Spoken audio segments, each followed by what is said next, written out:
2026. Can you believe we're in April already, for crying out loud? This year is going fast.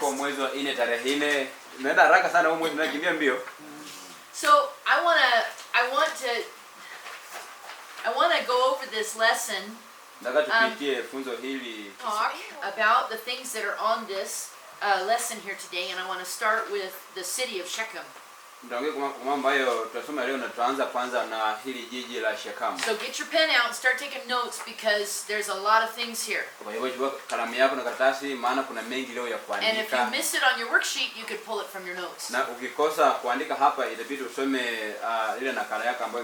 So the city of Shechem. Shechem is the name from the Bible. And it means shoulder. And it's where it's placed. It means shoulder, not shoulders, but shoulder. It's where it's placed near the mountains, okay? And I will talk about why it's named Shechem in a few minutes. So the name itself was changed to Neapolis by the Romans. Does anybody remember, besides Pastor Kerry, does anybody remember when the second temple was destroyed? Oh, your hands? I can't see. Anybody besides Emmanuel? It's either Kerry or Emmanuel at the time. Does anybody know? Okay, Emmanuel, go ahead. 70 AD. Thank you. And this change was made in 72. Okay? Neapolis means new city. Neapolis inamaanisha jiji Libya. I was listening to a Hebrew man talk about this on television. Excuse me, on my phone. And he said that all of the Arabs that are in that area, he said that they can't, because of their speech, they cannot pronounce the word Neapolis.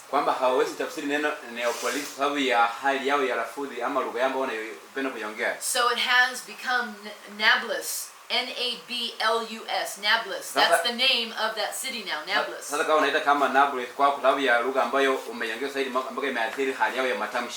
that funny? That it actually changed the name because they couldn't pronounce it. So that is the current name of the city today. Okay? Now, there have been so many events in this city. I'm not calling it Nablus because I got it from the Bible, and it's Shechem in the Bible. Besides that, they all happened in the Bible. So when God sent Abraham, we're going to go all the way back to the beginning to find the history of this city. Then called Abram, by the way. He was told to go to the land of promise, which was Canaan. So he was the absolute first one to sacrifice in that promised land. And he sacrificed in Shechem. By the way, that's found in Genesis 12, 6-7, if you want to write it down. Genesis 12, 6-7. So now we're going to go from history all the way through, and we're going to stop at a couple of very interesting points. Yeah,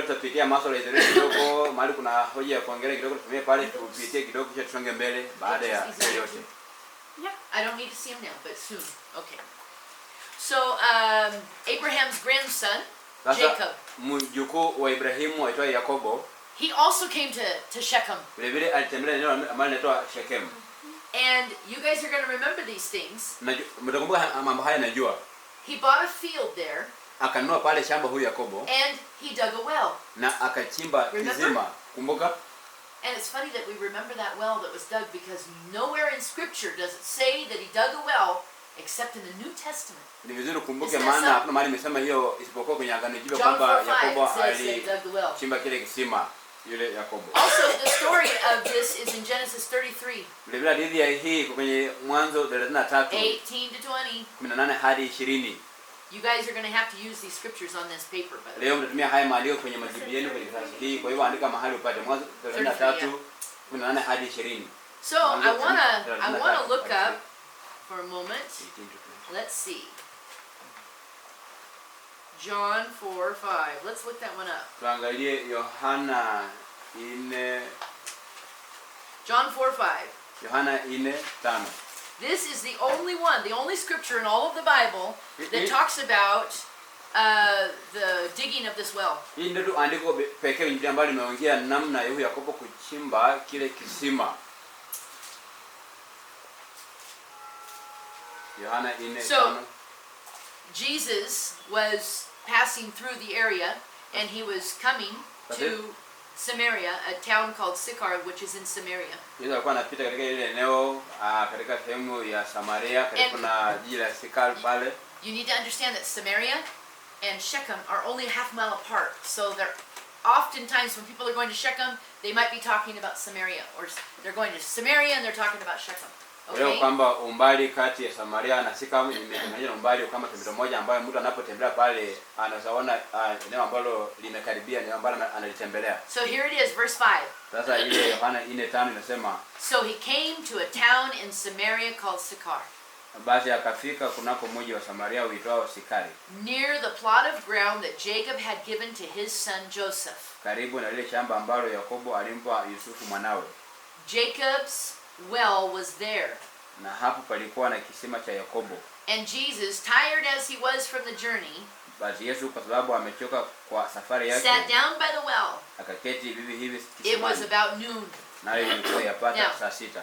I want you to see first of all that the well was dug by Jacob and his sons. Kwanza ile kwamba kisima hiki kilichimbwa na Yakobo pamoja na wanawe. Secondly, that it says it was on the plot of ground given to Joseph. Na pili ni kwamba shamba mala alipewa huyu Yusufu mwanawe.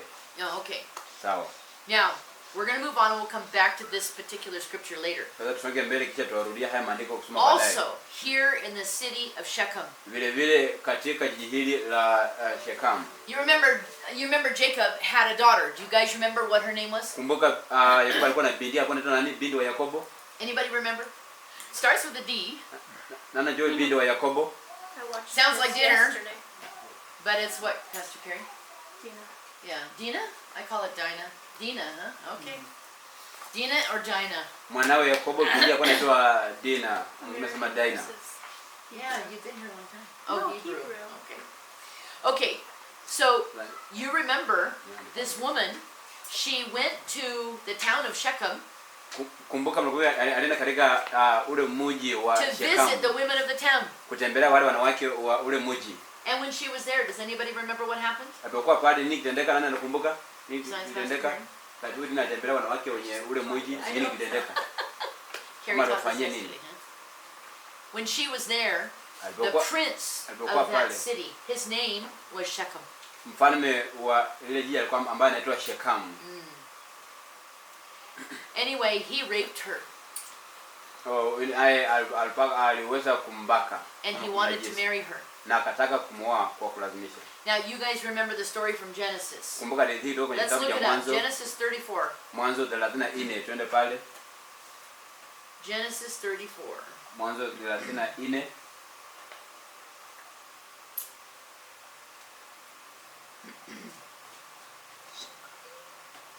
I'm going to say Dinah only because that's what I've been saying for all these years, and I'll end up forgetting. So. It says, now Dinah, the daughter of Leah, had born to Jacob.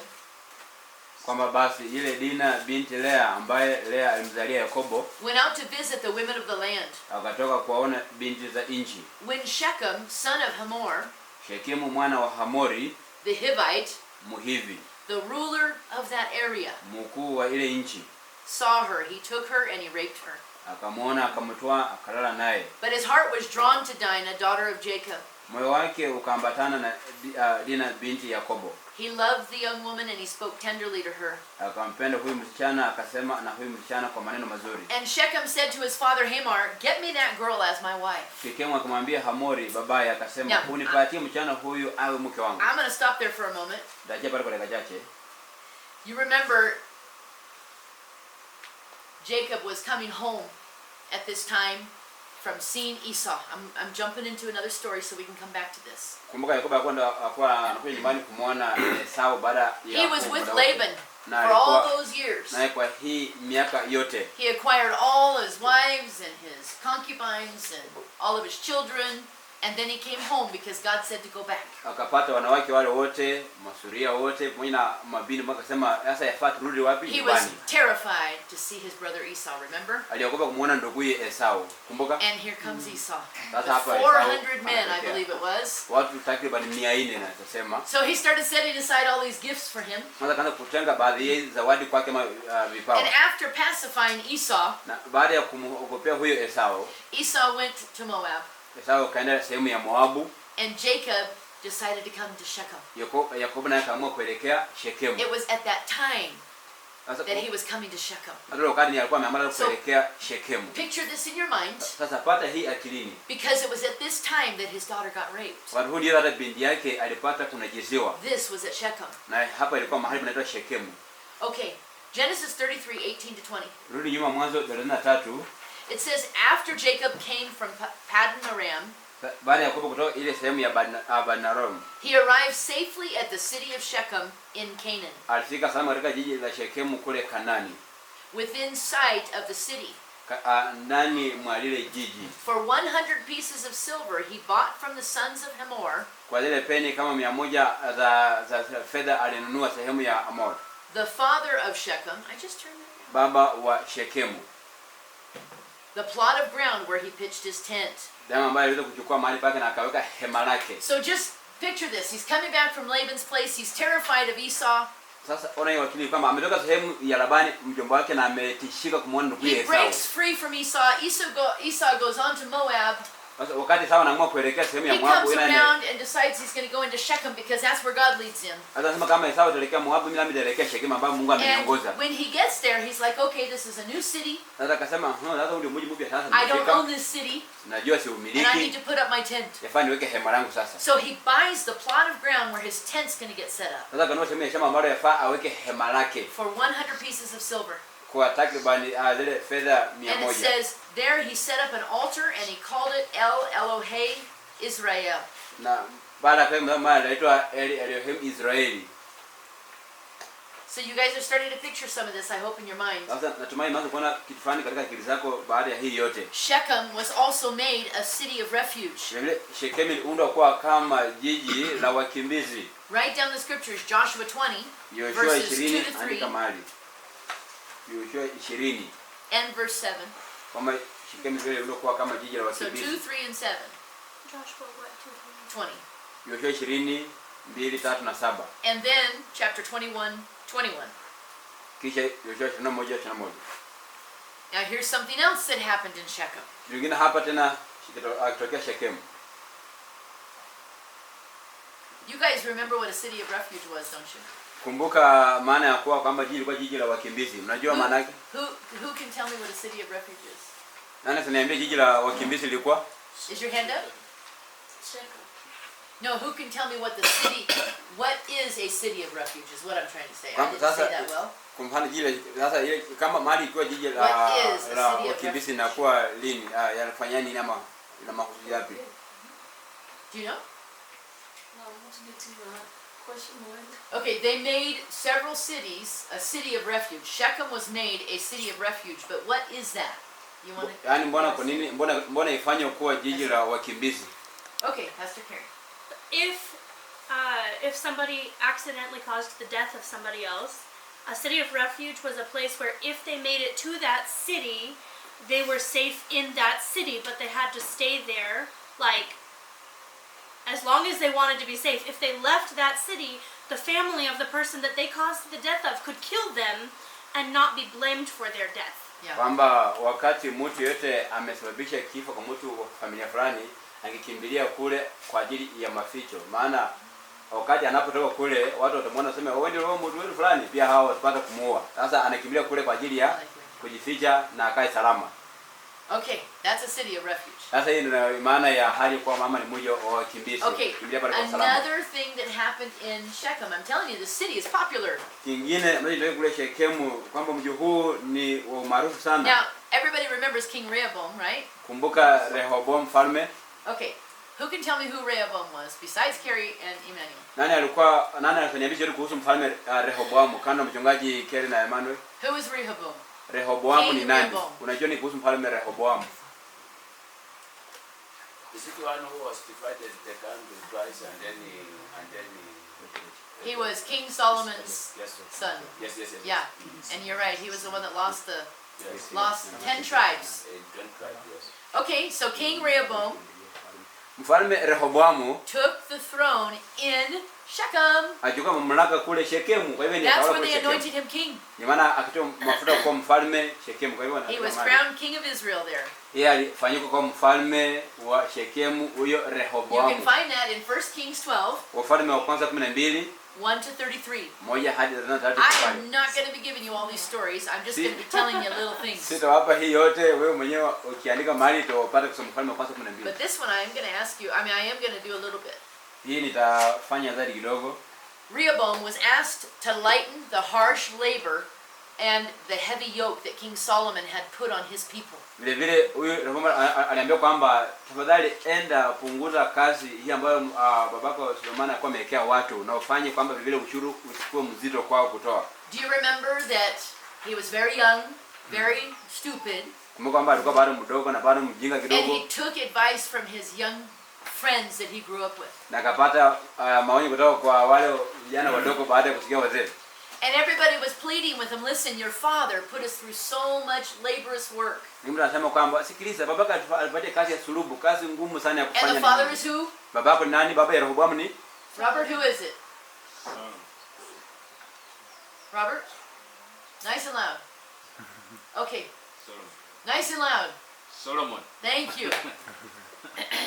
It was King Solomon. babake Rehoboam ni mfalme Suleimani. Okay, so King Solomon the father, Sasa mfalme Rehoboam the son, Suleimani baba, Rehoboam and you mwana. remember, King Solomon had turned against God and he was worshiping other idols and done a lot of things wrong. Nakumbuka Suleimani alikuwa amemuacha Mungu, anaabudu miungu na vitu vingine So vibaya vyote. this story that we're talking about with Rehoboam, Sasa hadithi hii ambayo tunaongea juu ya Rehoboam mwanawe, God said to Solomon, I'm going to tear the kingdom away from you, but I will not do it in your lifetime. wanasema kwamba ufalme wako hutakuanjia, lakini sitafanya wakati huu hai. He said, I'll do it during the lifetime of your son. Nitafanya wakati mwanao atakuwa And anaishi. that's what is happening here. God's behind all of Ndio this. maana iko hapa. Kwa hiyo Mungu ako na nyuma ya haya yote, anajua kile kinaendelea hapa. So Jeroboam came in with all of the people to get the answer from the king. Sasa Jeroboam vile akaja na watu wote kupata majibu kutoka kwa mfalme. Sasa Because the Jeroboam, king said, come back in 3 days and I'll give you my answer. mfalme anasema rudi baada ya siku 3 ndio upatie majibu. When he went back, he Aliporudi was very harsh with the people. alikuwa mkali sana kwa watu. He answered them, and he said basically that I have more power in my pinky than my father had. Akasema kama nina nguvu kushinda hata yeye ambaye babangu alikuwa nayo kushinda kiasi hiki. That was the last straw for everybody in David's house. Ilikuwa kama kitu cha mwisho kwa watu They ambao were walikuwa tired. nyumba ya mfalme Daudi. And they Iliwachosha. basically said, what do we have to do with David's house anymore? Ukasema sasa tuna nini katika nyumba ya Daudi ambayo yafaa tufanye hapa sasa? And honestly, everybody in Israel just left him. They decided not to be loyal to him anymore. Na wote kwa hiyo hasira wakaamua kumwacha na kusema kama sasa hatutakuamini kama mfalme, wakaenda zao. So much so that King Rehoboam had to run away to Jerusalem. Mpaka Yeroboamu akaamua kukimbilia Yerusalemu. And Jeroboam became king by the Lord. The Lord made him king. Sasa Yeroboamu naye akafanyika kuwa mfalme ambaye amefanywa na Bwana, And Jeroboamu. he ruled in Shechem. Na akatawala kule Shekemu.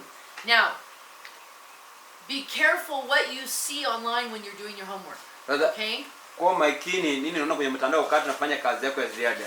Because I'm looking for specific numbers. Natafuta ile nambari halisi. And sometimes when you're looking online, it can give you, 20 to 25. Wakati mwingine kwenye mtandao unapata wanasema 20 hadi 25.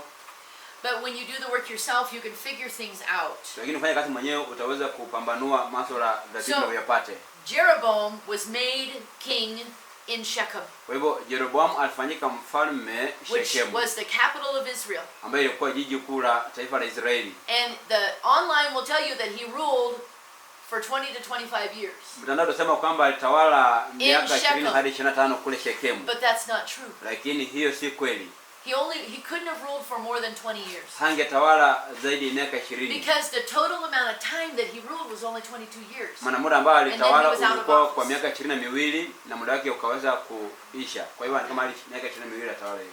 So there's no way that he could have ruled from Shechem for more than 20 years. Kwa hivyo hangeweza kutawala kule Shechem, na nitakwambia sababu kwa nini. Because Shechem was the capital of Israel. Maana Shechem ndio ilikuwa jiji kuu la taifa la Israeli. But in Jeroboam's time, he moved it to another city, write this down, called Tirzah. Lakini katika utawala wa mfalme Yeroboamu aligeuza sehemu ya jiji kuu kutoka katika sehemu nyingine na It's Tirzah. Tirzah. Kwamba Z. Zet. Tirz or Zet AH. And that's 1 Kings 12:25. Ufalme wa kwanza 12:25 tumepata pale ile jina ufalme wa kwanza. The capital of Tirzah is found in 1 Kings 14:17. Ufalme wa kwanza 14:17. And I will tell you this, Tirzah remained the capital for 40 years. Ilibaki kuwa hiyo ndio tena jiji kuu kwa miaka 40. Okay. After that, it was moved to Samaria. Sasa baada ya miaka 40 tena ikageuzwa kutoka pale Tirzah hadi kule Samaria. And literally it stayed there for 160 years. Samaria ilikaa pale kwa miaka 160. Tirzah 140, Samaria miaka 160. Until the Assyrians came in and destroyed it. Mpaka Washamu wakaamua kuja na kuiangamiza ama kuiharibu. And we talked about the Assyrians and how they came through last time we were here, remember? Kumbuka tuliongea namna hilo ya Washamu kuharibu kila kitu We mnakumbuka? talked about how the Assyrians came around from near the city of Ur in Babylon and they destroyed every city in town. Na wanatembea katika ile miji ya Babeli na kutembea sehemu zote za mazao na kuharibu. Except for what? Isipokuwa wapi? There was one city they could not destroy. Which one was it? Mmoja ambao hao karibu ulikuwa mji upi? It was Jerusalem. Jerusalem. King Hezekiah was king. Remember that was Mfalme last time we met. Mfalme pale Hezekia. Kwa hivyo That was hawakuweza King Hezekiah. kuangamiza. That was from the 10 tribes. Hiyo ilikuwa kwa zile kabila 10. Yeah. So it was destroyed by the Assyrians Kwa hivyo miji hiyo yote iliharibiwa na when they took jeshi la everybody Washamu. captive. Na wakachukua kila And kitu ikawa chao. you can find that in 1 Kings 16:24. Wafalme wa kwanza 16:24 hilo jibu liko pale. Wafalme wa kwanza 16:24. Now, just because of what Israel had gone through, there was so much that Israel had gone through, being captured so many times. Kwa hiyo hapa baada ya kupita mambo mengi ambayo kuna hali ya utekaji nyara na kusumbuliwa na kuangamizwa hivi vyote. They were scattered all over the world. Kwa hivyo The Jewish people. ilifanya wakaanza kutangamana na kutangatanga na kutawanyika kote duniani. And as a result, there was no capital. Sasa kama matokeo wakakosa kuwa na sema ambao For wanaita many, jiji many, kuu many years. kwa miaka mingi sana. Then in 1948, Sasa mwaka 1948 you'll remember a study that we did kumbuka tuliposoma at hali the kule very nyuma beginning, where we Katika- talked about the Jewish people coming back. katika mwanzo wakati kwamba Remember? sasa Wayahudi wanakuja pamoja. Mnakumbuka? They temporarily made their capital Tel Aviv. Kwa muda ambao hawakuwa huduma kwa sehemu yao jiji kuu ambayo inaitwa Tel Aviv. Because so many Jewish people were coming back to their homeland. Maana Wayahudi wengi walikuwa wanakuja kurudi nyumbani katika ile sehemu inaitwa Tel And Aviv. Jerusalem at that time Yerusalemu kwa ule wakati was made their capital. sasa ikafanywa kuwa jiji kuu la Israeli. December 5th, 1949. Tarehe 25 ya mwezi wa 12 And mwaka you'll be 1945. very happy to know Ni utakuwa na furaha ya kujua that President Trump Kwamba- recognized Jerusalem as Israel's capital. kwamba rais wa Trump alitambua Yerusalemu kuwa kama jiji kuu la Israeli. That was in December 6th of 2017. Mwezi wa 12 tarehe 6 ya mwaka wa 2017. He literally was the only power surrounding any part of Jerusalem, any part of Israel that accepted that city as their capital. Ndiye alikuwa mtawala ambaye anachunga ile Israeli kwa kuweza kukubali kwamba nakubali Yerusalemu kuwa kama ndio jiji kuu la Israeli. Now, what that did was it caused him to move the U.S. embassy to Jerusalem and get it out of Tel Aviv. Hata vile hiyo ilifanya kwamba akapata kuhamisha ubalozi Marekani kutoka Tel Aviv hadi uje sehemu ya Yerusalemu. So I can tell you, it was like a shot of energy for Prime Minister there. Kwa hiyo ilikuwa kama onyesho la Netanyahu. namna ya nguvu kana yule waziri mkuu Benjamin Netanyahu. He was so encouraged by what Trump had done. Alitoa moyo na kile ambacho Rais Trump alifanya. Okay, now here's the story that I want to talk to you about because this one is a really big one. Sasa kuna ndio ambaye nataka kuongelea hapa na vilevile hadithi kubwa sana. Shechem again. Tena Shechem. Pull out your map, the colored one. Toa ramani ambayo ina rangi hiyo. Pull out that colored hii map. rangi hii. Ria kama kwa rangi. I want you to follow along if you can as we're talking through this story. Na napoongelea hadithi hii kama unaweza ufuatilie. Starting at the very bottom of the map where it says Hebron. Anzia chini hapo mahali imeandikwa Hebron pale chini. Pale chini ya Adulam na mama. Kuna Hebron pale. Okay, I want to do Genesis 37. Angajua hapa box ha. Hebron ya. Verse 12. Mwanzo 37. So this story is pretty amazing to me. When I started researching this, I was shocked by some of the facts that I found out. Hadithi hii ni nzuri maana nilipoanza kujitafuta vile nikapata baadhi ya ukweli ambao unaihusu hususan. So verse 1 it says, 12, it says, this is Genesis 37. Mwanzo 37 kuanzia Verse 12. It says, now his brothers had gone to graze their father's flocks near Shechem. Kwamba ndugu zake wakaenda kuchunga kondoo za baba yao huko Shekemu. And Israel said to Joseph, Israeli akamwambia Yusufu, as you know, your brothers are grazing the flocks near Shechem. je, ndugu zako hawachungi kondoo katika Shekemu? Come, I am going to send you to them. Njoo nikutume kwao. Okay, now how many of us, I want to stop the story right there for a second. Niache pale kidogo hadithi kusoma. How many of us in the room, because I know I did, how many of us thought, okay, that's just, like jump over the mountain over there and they're probably grazing the flocks, near home. Ungapi nafikiri kwamba hapa ni kama kusema tu ruka ule mlima maana kama tu unachunga wale kondoo karibu na kwenu. How many of you when you read the story thought that they were near home grazing? Ungapi kusema hadithi anasema kama ni kama tu walikuwa kwao nyumbani wanachunga tu kondoo karibu na I boma. did. Every time I read that story I think it's near home. Sema ni kana kwamba tu karibu na kwao maana unachunga kondoo. No, I actually totally Mwanzo 37:12. Joseph had to probably travel for days to get to his brothers. Well, how did you know that? Because I'm familiar with Middle Eastern Wow, that's amazing. culture. For me, I thought it was just like over the mountain, through the woods, there we are. No, it was very, very far. Look at your map. Angalia ile ramani yako utaona kwamba walikuwa mbali sana na si karibu na kwao. Kwa hiyo ramani yako I'm going to utaangalia. pull something up. Hang on a second. Oh, that's not the one. Kitabu ni Mwanzo 37:12.